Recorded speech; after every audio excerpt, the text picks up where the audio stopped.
الذين يتقونك يا رب يكونون أعزاء عندك في كل شيء. هل معقولة أبو سفين في لوباتين مرقليوس أبو سفين لما يطلب طلبة من ربنا يقولوا لا؟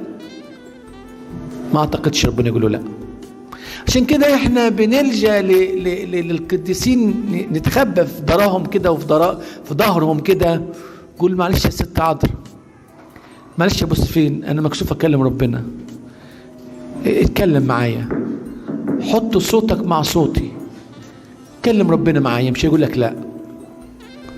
وكثيرا ما رد الله غضبه من اجل تضرعات هؤلاء الابرار وهؤلاء القديسين، لأنهم أعزاء عنده في كل شيء. خلي بال حضراتكم، معزتنا لأبو سفين من معزة ربنا لأبو سفين. يعني إيه؟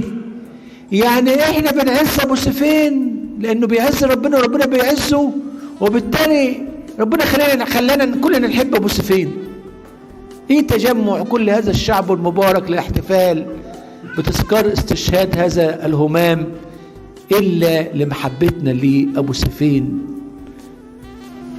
احنا بنحتفل بالشهداء علشان نتعلم وندوق منهم ازاي التصقوا بربنا، وازاي حبوا ربنا، وازاي حياتهم كلها كانت مرضية أمام الله في كل حين، مرضية أمام الله في كل حين.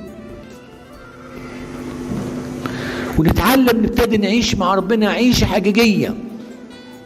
البعيد يبتدي يرجع، واللي رجع يبتدي يثبت، والثابت يزيد في الفضيلة.